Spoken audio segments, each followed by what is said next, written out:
Hi friends, welcome to my channel. So ఇప్పుడు morning 8 o'clock అయిందండి. ఏంటి ఈ ప్లేట్ చూపిస్తుంది, అలోవెరా చూపిస్తుంది అనుకుంటున్నారా? సో నేను కొంచెం నా హెయిర్కి ప్యాంపరింగ్ చేసుకుందాం అనుకుంటున్నాను. యాక్చువల్గా చాలామంది చెప్తారు అలోవెరా అనేది నైటే అప్లై చేసేసుకుంటే హెయిర్కి బాగుంటుందని చెప్తారు. బట్ నేనైతే మటుకు నైట్ అప్లై చెయ్యను. ఎందుకంటే అంతసేపు ఉన్నా కూడా హెయిర్ మరీ గట్టి పడిపోతుంది. అండ్ నెక్స్ట్ ఏంటంటే దాన్ని క్లీన్ చేయడం కూడా చాలా కష్టమైపోతుంది అనమాట. ఎందుకంటే అంత గట్టి పడిపోతుంది కదా. సో నేనైతే ఇప్పుడు నా హెయిర్కి ఇది అప్లై చేసుకుంటాను. అండ్ ఒక 1 hour 2 hours ఉంచేసి అప్పుడు నేను వాష్ చేసుకుంటాను అనమాట. అందుకనే నేను ఇప్పుడు ఫ్రెష్ అలోవెరా జెల్, మన ఇంటి ముందు ఉంటుంది కదా అలోవెరా చెట్టు, సో అది నేను తీసుకున్నాను. అది జస్ట్ ఇలా మనం కట్ చేసుకొని, చాలా సింపుల్ అండి, ఏం చేయక్కర్లేదు. డైరెక్ట్గా హెయిర్లోని మసాజ్ చేసేసుకోవడమే. ఏమి చేయాల్సిన అవసరం లేదు, ఏం మిక్స్ చేయక్కర్లేదు. సో దీనివల్ల ఏంటంటే మనకి ఇచ్చింగ్ పోతుంది, డాండ్రఫ్ ఉన్న పోతుంది, అండ్ హెయిర్ షైనీ అవుతుంది. ఇలా చాలా యూజెస్ ఉన్నాయండి అలోవెరా వల్ల. సో ఎవరికైనా hair loss problems, itching problems ఇలాంటివి ఏమైనా ఉంటే మీరు డైరెక్ట్గా fresh aloe vera gel, aloe vera stem దొరికితే మటుకు అస్సలు వదలకండి. డైరెక్ట్గా స్టెమ్ని కోసుకొని తెచ్చేసుకోండి. ఎక్కడ దొరికినా కూడా కనిపిస్తే తెచ్చేసుకోండి. సో ఇప్పుడైతే మటుకు నేను ఇది కట్ చేశాను కదా, జస్ట్ ఇలా సర్క్యులర్ మోషన్లో నేను నా హెయిర్ మొత్తానికి రూట్స్ ఓపెన్ చేసి నేను ఇది అప్లై చేసుకుంటాను ఇప్పుడు. సో వీడియోలో చూపించిన విధంగా ఇలా అప్లై చేసుకోవాలన్నమాట. మనం స్కాల్ప్కి అప్లై చేస్తే తప్ప మనకి మంచి రిజల్ట్స్ రాదు. సో ఇలా నేను అప్లై చేసుకుంటున్నాను. సో అప్పుడైతే మనకి మంచి రిజల్ట్స్ వస్తాయి. సో వీడియోలో చూపించిన ప్రకారంగా మీరు కూడా స్కాల్ప్కి అప్లై చేసుకోవాలండి. హెయిర్కి అప్లై చేయాల్సిన పని లేదు. స్కాల్ప్కి అప్లై చేస్తేనే మనకి మంచి రిజల్ట్స్ అనేది వస్తుంటాయి అన్నమాట. సో అందుకే నా హెయిర్ కూడా సిల్కీగా షైనీగా ఉండడానికి ఇది వన్ ఆఫ్ ద టిప్ అనమాట. మీరు కూడా పాటించండి నచ్చితే కనుక. సో హాయ్ అండి, మీరు నా మార్నింగ్ నేను నా హెయిర్కి నేను ఏం చేశాను అనేది ఆల్రెడీ మీరు చూసే ఉంటారు కదా. జస్ట్ అది డైరెక్ట్గా నా హెయిర్కి అప్లై చేసుకున్నాను. తర్వాత మైల్డ్ షాంపూతో వాష్ చేసుకున్నాను. అండ్ కండిషనర్ కూడా అప్లై చేసుకున్నాను అనమాట. ఇది ఆల్రెడీ ఆఫ్టర్నూన్ అయిపోయింది. నేను హెయిర్ వాష్ చేసిన వెంటనే నేను మీకు చూపిద్దాం అనుకున్నాను, కానీ నాకు కుదరలేదు. సో ఇలా కంప్లీట్ డ్రై అయిపోయిందండి, ఎందుకంటే ఇది ఆఫ్టర్నూన్ అనమాట. సో ఆఫ్టర్నూన్ తీసినాను ఈ క్లిప్. ఇప్పుడు నేను మార్నింగ్ అయితే నేను క్రాబ్ కర్రీ చేశానండి. అది కూడా నేను మీకు యాడ్ చేస్తాను, ఆ రెసిపీ యాడ్ చేస్తాను. అంటే నేను ఎలా అయితే చేసుకుంటానో క్రాబ్ కర్రీ ఆర్ పులుసు టైప్, ఆ టైప్లో నేను ఎలా చేసుకుంటాను అనేది అది కూడా నేను మీకు చూపిస్తాను. నెక్స్ట్ క్లిప్లో వస్తుంది. అండ్ నెక్స్ట్ ఇంకొక అప్డేట్ ఇవ్వాలనుకుంటున్నానండి. ఏంటంటే ఈరోజు 24th కదా, Jan 24th and 25th 2 days నవోటల్లో ఎగ్జిబిషన్ నడుస్తుందండి. అక్కడ చాలా వెరైటీస్ ఆఫ్ డ్రెస్సెస్, జ్యువెలరీ, ఇవన్నీ చాలా వెరైటీస్ ఉంటాయి. అంటే నన్ను రెగ్యులర్గా అందరూ అడుగుతున్నారు, మీరు డ్రెస్సెస్ ఎక్కడ తీసుకుంటారు, మీరు జ్యువెలరీ ఎక్కడ తీసుకుంటారు, ఇవన్నీ నన్ను అడుగుతున్నారు కదా. సో మ్యాక్సిమం నేను ఈ నవోటల్లో తీసుకుంటానండి. అందుకే నేను మీకు చెప్తున్నాను అనమాట. ఈరోజు రేపు ఖచ్చితంగా నవోటల్, వైజాగ్ నవోటల్లో జరుగుతుంది. సో ఒకవేళ ఎవరికైనా ఇంట్రెస్ట్ ఉంటే చెక్ చేయండి. అదొక అప్డేట్. అండ్ నెక్స్ట్ ఈరోజు వ్లాగ్ చేస్తున్నాను కదండి, ఏం చేస్తున్నాను అనేది చూస్తూ ఉండండి. ఫస్ట్ అయితే నేను హెయిర్కి చిన్న టిప్ నేను మీకు ఇచ్చాను అనుకుంటున్నాను. అండ్ నెక్స్ట్ మీరు క్రాబ్ కర్రీ చూస్తారు. అండ్ ఈవినింగ్ ఏం చేస్తాను అనేది ఫుల్ డే వ్లాగ్ చూస్తుండండి, ఓకేనా. సో ఫస్ట్ అయితే క్రాబ్ కర్రీకి నేను మసాలా రెడీ చేసుకుంటున్నానండి. మిక్సీ చేసుకుంటున్నాను అనమాట. ఆనియన్స్, కొంచెం మసాలా పౌడర్, ధనియా పౌడర్, అండ్ కొంచెం గార్లిక్, అండ్ కొంచెం అల్లం, ఇవన్నీ కలిపి నేను పేస్ట్ చేసుకున్నాను. ఇది బేస్ మసాలా కోసం అనమాట, ఉల్లి ముద్ద అంటారు కదా అలా. అండ్ నెక్స్ట్ చింతపండు నానబెట్టుకున్నాను, కరివేపాకు అండ్ పచ్చిమిర్చి కూడా రెడీ చేసుకున్నాను. సో ఇప్పుడైతే పాన్ పెట్టుకున్నానండి, ఆయిల్ వేసుకుంటున్నాను అనమాట. ఆయిల్ హీట్ చేసుకోవాలి. కొంచెం ఎక్కువ ఆయిలే పడుతుందండి, ఆబ్వియస్లీ మీకు తెలుసు కదా, నాన్ వెజ్ అంటే ఎక్కువ ఆయిల్స్ పడుతుంది. ఫస్ట్ అయితే నేను క్రాబ్స్ని ఫ్రై చేస్తున్నా అండి. ఎనీ సీ ఫుడ్ మనం కొంచెం ఆయిల్లో ఫ్రై చేసుకుంటే ఆ పచ్చివాసన అనేది పోతుంది అనమాట. సో అది నేను లైట్గా ఆయిల్లో ఫ్రై చేసుకుంటున్నాను. ఎక్కువసేపు అవసరం లేదు, జస్ట్ కొంచెం అటు ఇటు బోత్ సైడ్స్ మనం ఫ్రై చేసుకోవాలి. ఇలా ఫ్రై చేసుకొని నేను తీసేసిన తర్వాత కర్రీ స్టార్ట్ చేస్తాను అనమాట. ఫిష్ అయినా సరే, ప్రాన్ అయినా సరే ఫస్ట్ ఫ్రై చేసేసుకుంటాను నేనైతే మటుకు. మీరు ఎలా చేస్తారనేది నాకు కామెంట్ సెక్షన్లో చెప్పండి. సో ఇలా మొత్తం క్రాబ్స్ అన్నీ తీసేస్తున్నాను అనమాట నేను. అండ్ నెక్స్ట్ మనం మసాలా చేసుకున్నాం కదా, ఆ మసాలా యాడ్ చేస్తున్నాను. యాక్చువల్గా ముందే కరివేపాకు యాడ్ చేయాలి. సో అందుకనే కరివేపాకు కొంచెం ఆయిల్లో ఫ్రై అయ్యాక మసాలాస్ కూడా నేను ఈ పేస్ట్ అనేది ఫ్రై చేసుకుంటున్నాను అనమాట. అండ్ ఇందులో నెక్స్ట్ నేను జింజర్ గార్లిక్ పేస్ట్ కూడా వేసుకుంటున్నాను. సో ఇవన్నీ మంచిగా మసాలా అంతా బాగా ఫ్రై అవ్వాలండి. ఆయిల్ అనేది తేలాలన్నమాట, చూస్తున్నారు కదా అలా. అండ్ మనకి మసాలా ఫ్రై అయిన తర్వాత వేయించుకున్న క్రాబ్స్ ఏవైతే ఉన్నాయో అవి కూడా యాడ్ చేసుకొని మసాలా బాగా పట్టినట్టు కలుపుకోవాలి. మంచిగా కలుపుకోవాలండి, మరీ ఎక్కువ కలపద్దు, క్రాబ్ ఇరిగిపోతుంది కదా. ఆబ్వియస్లీ క్రాబ్ అంత త్వరగా ఇరగదు, బట్ చెప్తున్నా అనమాట.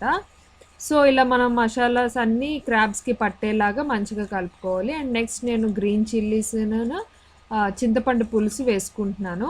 మీకు ఎంత కన్సిస్టెన్సీ కావాలో దాన్ని బట్టి వేసుకోవాలండి. నేనైతే ఇలా వేసుకుంటున్నాను. సో నాకు కొంచెం థిక్ గ్రేవీ కావాలన్నమాట, అందుకే వేసుకుంటున్నాను. ఈ చింతపండు పులుసు ఒక్కసారి మరిగింది అని ఉన్నప్పుడు నేను కొరియాండర్ కొత్తిమీర వేసుకున్నాను. అండ్ నెక్స్ట్ అవి కొంచెం మరిగాక నేను ఇక్కడ గరం మసాలా యాడ్ చేస్తున్నానండి. సో గరం మసాలా యాడ్ చేసిన తర్వాత నేను కారం కూడా యాడ్ చేస్తున్నాను అనమాట. సో మీ స్పైసీకి తగ్గట్టుగా ఎంత కారం కావాలనుకుంటే అంత కారం యాడ్ చేసుకోండి, ప్రాబ్లం లేదు. సో ఇవన్నీ యాడ్ చేసిన తర్వాత నేను మూత పెట్టుకొని ఒక 20 మినిట్స్ 20 to 30 మినిట్స్ నేను సిమ్లో పెట్టుకొని మగ్గించుకున్నాను అనమాట. నేను కొంచెం సాల్ట్ కూడా అడ్జస్ట్ చేసుకుంటున్నాను ఇక్కడ. సో సాల్ట్ తక్కువ అనిపించింది. సో మళ్ళీ మూత పెట్టుకొని ఒక 15 మినిట్స్ మగ్గించుకుంటాను. సో ఫైనల్గా నా క్రాబ్ కర్రీ రెడీ అయిపోయిందండి. ఇలాగా చాలా బాగుంది టేస్ట్ అయితే. సో క్రాబ్ కర్రీ చూసారు కదండి, ఎలా ఉందనేది నా కామెంట్ సెక్షన్లో తప్పకుండా షేర్ చేసుకోండి. అండ్ నేను మీకు ఇప్పుడు ఇంకొకటి చూపిస్తున్నాను ఏంటంటే, ఆల్రెడీ నా కిచెన్ కౌంటర్ టాప్ ఇంతకుముందు ఒక వ్లాగ్లో నేను మీకు చూపించాను కదా. సో దాని ఆపోజిట్లో ఒకటి నేను అన్నీ ఆర్గనైజ్ చేసుకుంటానని చెప్పాను కదా, అది నేను ఇప్పుడు మీకు చూపిస్తాను అనమాట. సో అది కూడా చూడండి, ఓకేనా. సో నేను అంతకుముందు వీడియోలో నా కిచెన్ కౌంటర్ టాప్ చూపించానండి. దాని ఆపోజిట్లో నేను అన్నీ పెట్టుకుంటానని చెప్పాను కదా. సో దాని ఆపోజిట్ అనమాట, నాకు ఇలాగా క్వైట్ ఆపోజిట్లో స్టవ్కి ఇలా ఒక షెల్ఫ్ ఇచ్చారు, ఓపెన్ షెల్ఫ్ లాగా. సో ఈ పైన కూడా షెల్ఫ్స్ ఉంటాయి. సో ఇక్కడ నేనేం ఎలా ఆర్గనైజ్ చేస్తానంటే, ఒక పక్కంతా వాటర్ బాటిల్స్ అవన్నీ పెట్టానండి. అదైతే టమాటా పికిల్ అది పెట్టుకున్నాను, ఆరెంజ్ జ్యూస్ ఒకటి, అండ్ బాటిల్స్ కడగడానికి బ్రష్ ఒకటి. సో ఇదంతా ఖాళీగానే ఉంటుంది, నేను అన్నీ ఆర్గనైజ్ చేసుకుంటాను అనమాట. అండ్ నెక్స్ట్ ఇది టిష్యూస్ పెట్టుకున్నానండి రెడీగా. అండ్ నెక్స్ట్ ఇది ఒక డబ్బాలోని ఏవైతే స్నాక్స్ లిక్కు తింటాడో అవి పెట్టుకుంటాను అనమాట, ఎప్పటికప్పుడు అప్డేట్ చేస్తూ ఉంటాను.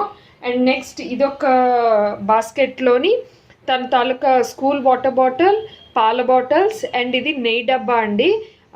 గీ ఉంటుంది కదా, సో అది నేను రెగ్యులర్గా వాడతాను, అందుకనే పైన పెట్టుకున్నాను.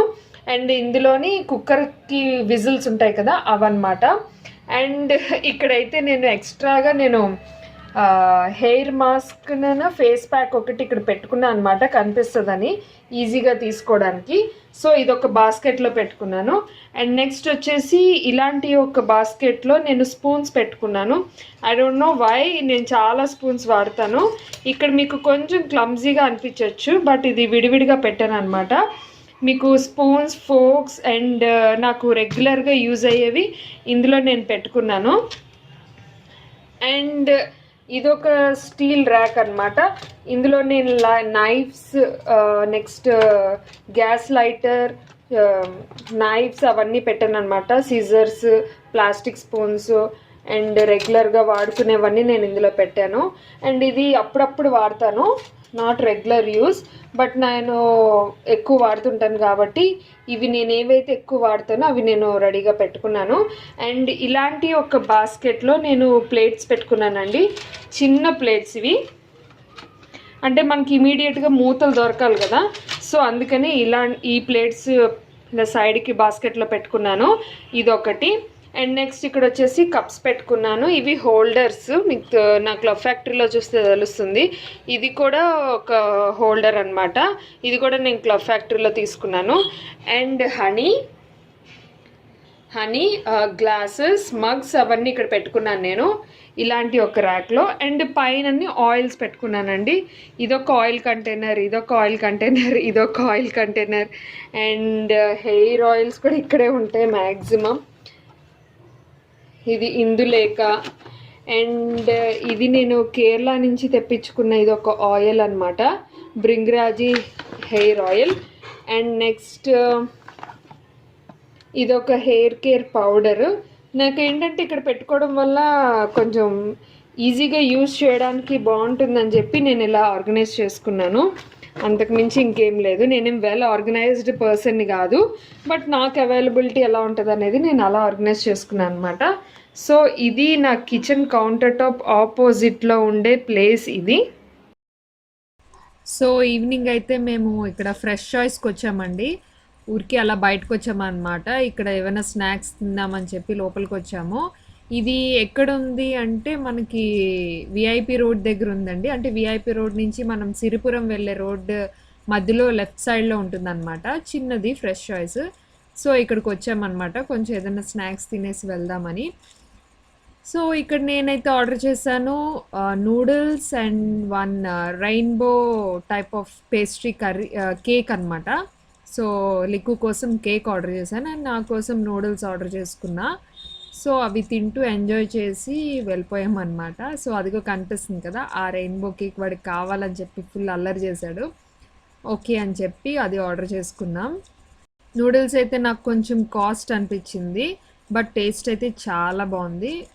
అక్కడ రెడ్ చిల్లీస్తో చేశారనమాట, డిఫరెంట్గా స్పైసీగా ఉంది, చాలా టేస్టీగా కూడా ఉంది.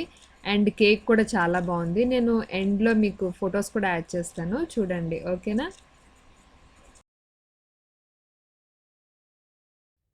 సో మేమైతే వచ్చేసామండి. నూడిల్స్ చాలా బాగున్నది, ఎక్కువ స్పైసీగా ఉన్నాయన్నమాట, చాలా బాగుంది టేస్ట్ అయితే.